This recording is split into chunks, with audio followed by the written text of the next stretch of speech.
बहुत बहुत बधाई आपका, स्वागत है आपका मेडिकल सभा में।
इस जनगणना से जो इतने बड़े नेता, महान समाज सुधारक और हमारे जो संविधान निर्माता मेन थे, इन्होंने ही देश को संविधान दिया और देश को संविधान दिया। पिछड़े गरीब आम वर्ग को इन्होंने जो पावर दी वो आज तक याद रखी जाएगी।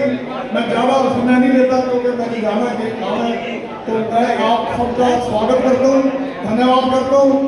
और मैं हमेशा करता हूँ कि आप इस तरह से बहन जी का आज जो स्वागत किया है, आपने बुलाया, आपका बहुत बहुत धन्यवाद। जय भीम, जय भारत, धन्यवाद, जय हिंद। हमारे प्रमुख समाज सेवी शिक्षक के नवीन भेड़िया जी से कि वो आए और समय की नजाकत को देखते हुए मैं समय ज़्यादा न लेते हुए इतना ही कहना चाहता हूँ कि इस संस्था में जो छात्रावास की आपने नींव रखने का काम किया है, इसमें मैं अपनी तरफ से 51,000 रुपये का सहयोग राशि देने की ये करता हूँ।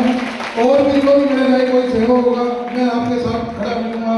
जय भीम, जय भारत। बहुत बहुत धन्यवाद राजकुमार शर्मा जी कि आपने अपना कीमती समय निकाला और कीमती समय के साथ सभा को जो है आर्थिक सहयोग भी दिया। और इसी बीच जो मैं अगली कड़ी में आमंत्रित करना चाहूंगा हमारे सभा के लीगल एडवाइजर और उप प्रधान इंजीनियर कश्मीर मुर्दे जी, सचिव इंजीनियर बाबूलाल चिरानिया जी, कोषाध्यक्ष अजय पातनान जी, राकेश कुमार जी, रविदास माहर जी, सुभाष मेहरा जी, बलवंत सिंह जी, भूषण बरोड़ जी, जसवीर बागड़ी जी, अजय धौसीपाल जी, हंसराज जी बौद्ध, प्रोफेसर डॉक्टर सज्जन कुमार जी, श्री सुरेश रंगा जी, मन संचालक डॉक्टर विनोद भट्ट जी, सारे आगे थे, एडवोकेट सुरेंद्र जी, हाँ एडवोकेट सुरेंद्र जी, बहन शिमला जी, बहन कृष्णा पोगाट जी, एमसी चंचल रानी जी, एमसी रेणु बरोड़ जी, सरोज मानव जी,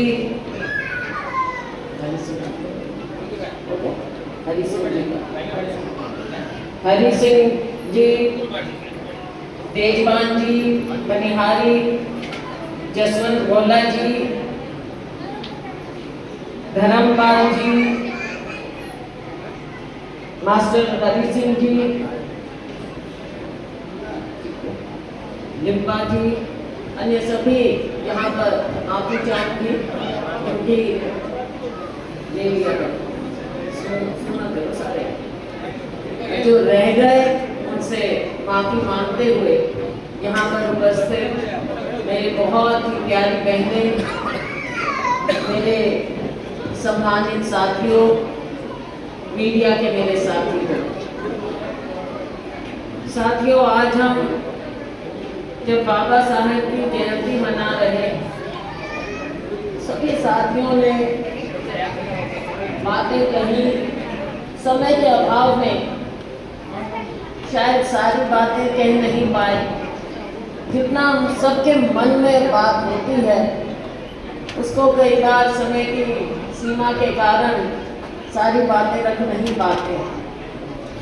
लेकिन आज का दिन ऐसा दिन होता है जब हम बाबा साहेब को, उनकी जीवनी को तो याद करते हैं, उनकी महानता को याद करते हैं, उनके संदेश को भी याद करते हैं। और संदेश पर कितना अमल करते हैं वो शीशपाल जी ने कहा, बताया। जब उन्होंने कहा कि शिक्षित बनो, संगठित हो और संघर्ष करो, तो शिक्षित होने का पूरा प्रयास रहता है। संघर्ष भी करते हैं, लेकिन संगठित होने में कई बार दिक्कत आ जाती है सब। तो हम सभी अपना अहम साइड में रखें। और बाबा साहेब ने सबकी समानता के लिए कहा, और हमें सबसे पहले वो खुद अपनाना चाहिए कि अपने समाज में हम जहाँ की हमें जिम्मेवारी मिली है, हम कितनी समानता ला पा रहे हैं। अपना अहम हम दबाने का प्रयास करें, अहम को दबाएं और सबके लिए कार्य करें। चाहे हम अगर अनुसूचित जाति की भी बात करते हैं तो अनुसूचित जाति में भी देखो अनेकों जातियां, उनको उठाने की भी तो जिम्मेवारी है। जब हम दूसरे लोगों को कहते हैं कि आप हमारे लिए अनुसूचित जाति के लिए कुछ करो, तो हमें भी देखना चाहिए कि अनुसूचित जाति में जो बाबा साहेब की एक जमात है, उसमें भी हम उस बात को अपनाएं, सबको उठाने का प्रयास करें। कितने लोग होते हैं, कितनी जातियां होती हैं, कितने समुदाय होते हैं, तो सबके लिए हम काम करें। और साथियों, मैं तो आपका विशेष रूप से धन्यवाद करना चाहूँगा। मेरे चुनाव में आप लोगों ने ये भी इंतजार नहीं किया कि सर आपसे अपील करें। आप लोग खुद ब खुद लग गए, मेरे लिए मेहनत की, मेरे लिए दिन रात आपने लगाया। मैं आप सबका हाथ जोड़कर धन्यवाद करना चाहूँगी।